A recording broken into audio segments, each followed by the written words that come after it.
Business Morning on Channels Television, reaching you live from Lagos. We're now being joined by Miki Okola. He is the National Coordinator, Transborder Traders Association of Nigeria. Good morning, and thank you for coming on the program. Good morning.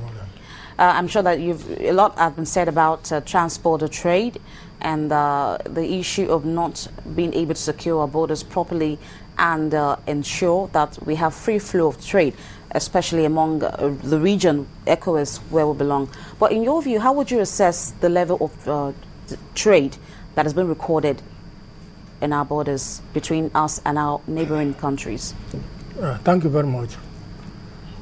Despite the numerous challenges we are having, we can still describe the trade across the border as encouraging. Encouraging in the sense, since introduction of ECOWAS trade liberalization scheme, a lot of neighboring countries within the West Africa are getting to know why the advantage of the scheme should be harnessed, and that in place, it has gone a great part in assessing the activity within the border across within the West African sub-region in particular. In general, an importation from third country into the neighboring country of the West Africa and the export into Nigeria, we are recording very huge success too. Okay. I know that you may have some insight into some of these things, especially the liberalization that you talked about. For instance, I have with me here a report which says that the ECOWAS heads of government, we talked about the ECOWAS sub-region, the monitoring committee will soon initiate a pilot scheme to enhance the free flow of trade within the ECOWAS member states, especially at the Lagos semi-border. But in your view, what are those components of this initiative that you think will be of benefit to our economy? See, this ECOWAS trade liberalization scheme is not a new thing. It has been there for long. Only some aspect of it could have been jettisoned for whatever reason, which I cannot say much about. But the scheme, as it were, it has always been there.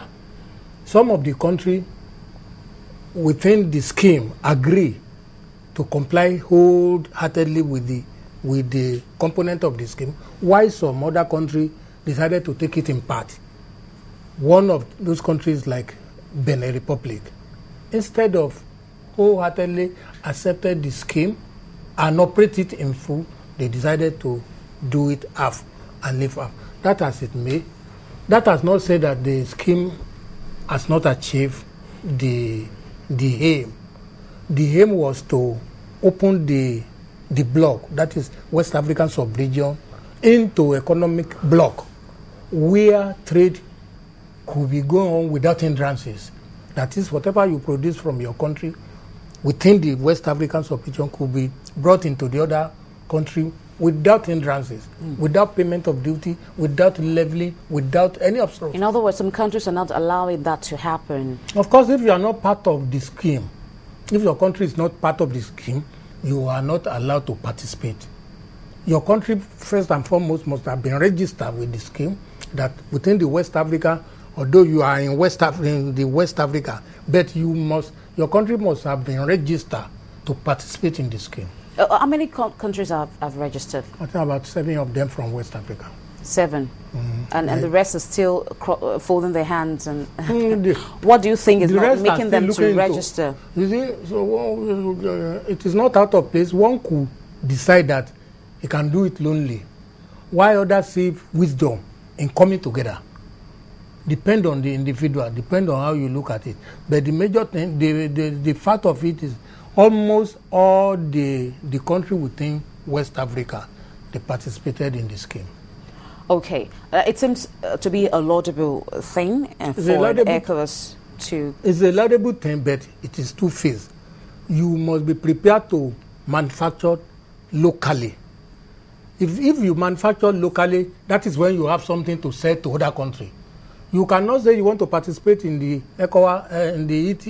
ECOWAS this scheme and depend on what you import from other people, while you don't make effort in what you take to the other countries. Isn't that a challenge for us, for Nigeria, for Of instance? course, that has been challenge for Nigeria, and it continues to be challenged because we almost depend on what we bring in.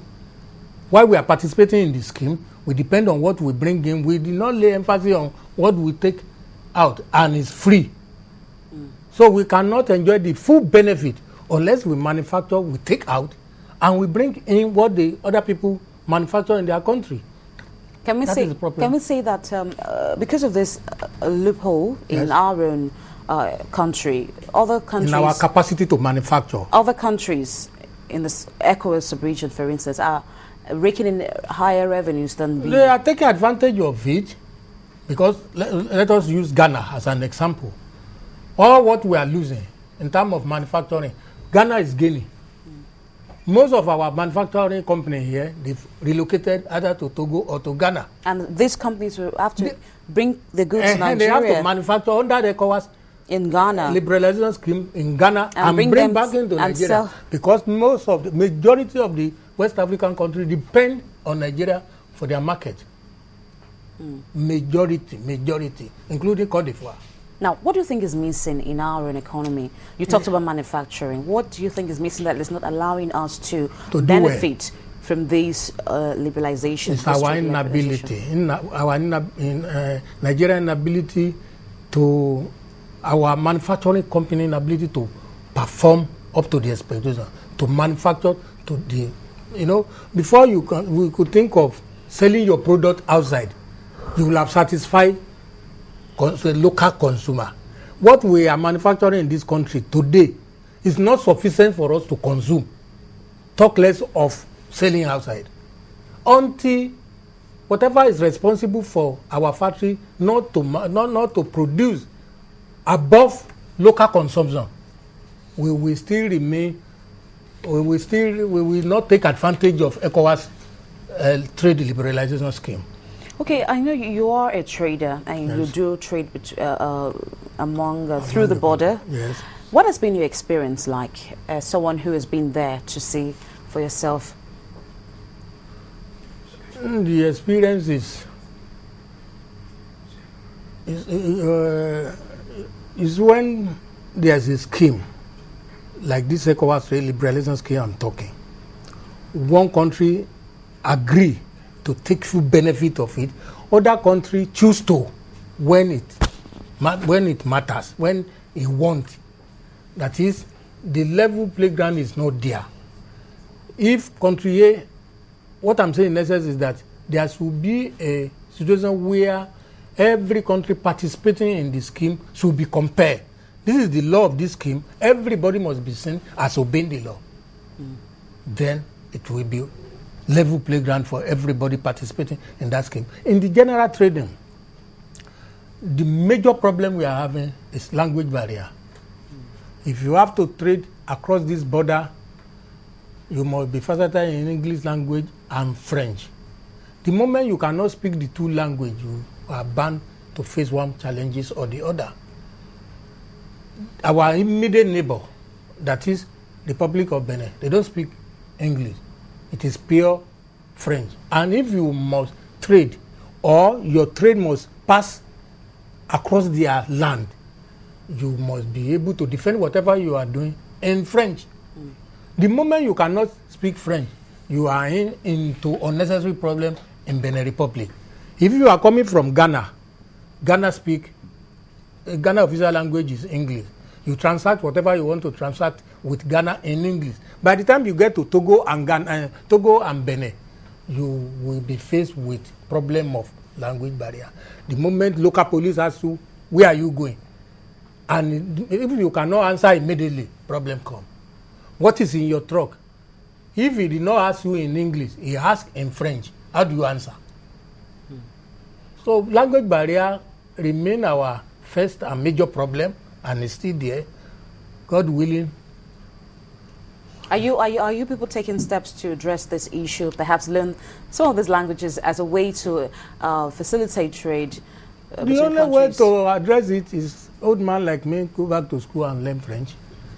There's no other way than to understand the local language of where you want to trade. And the only way to address that is for you to go and learn